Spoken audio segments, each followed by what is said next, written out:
The state made the decision to reject federal funding that Tennesseans have relied on now for 15 years.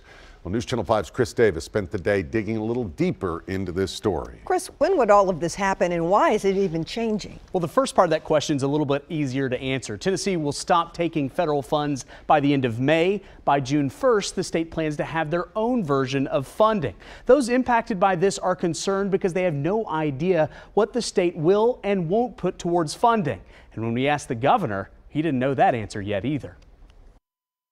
I was diagnosed almost 10 years ago. It hasn't always been easy for David Michael Hawkins, who is HIV positive. I have lost jobs. I have lost music gigs. I've lost television shows where I was going to be the host of it. But he is healthy thanks to access to medical care he might not normally be able to afford. Free medication, free access to mental health, free access to primary care. But that access may now be in question, at least in Tennessee. This is a decision that was not thought through and a plan that was not really very well planned. The Tennessee Department of Health has decided to officially reject a federal grant that funds a lot of the work groups like Nashville Cares provides to people living with HIV.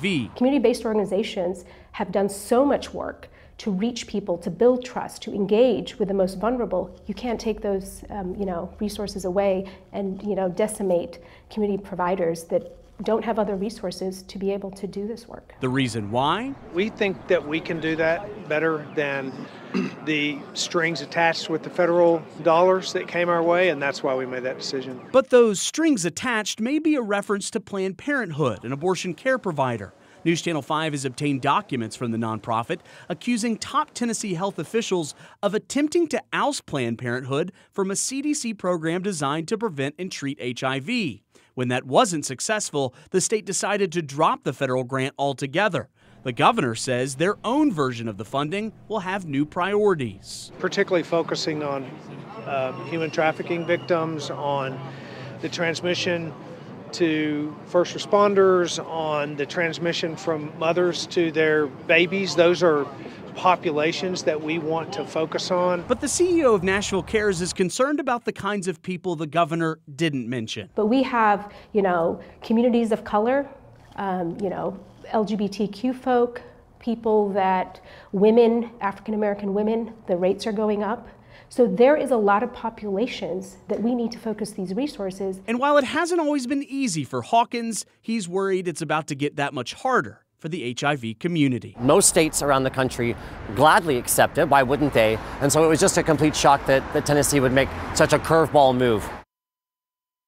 Now, right now, the CDC says there are 20,000 people living with HIV in Tennessee. And Rory and Vicki, they say it is crucial to be able to find out that they have the virus within 1 month in order to get the proper care that they need to combat this. So what's the state's plan at this point to get that care out there? Well, really, they say that they don't have a fully funded or planned out plan yet. That's still in development. State Democrats say to that point, they shouldn't have pulled out of the federal program without having a plan in place.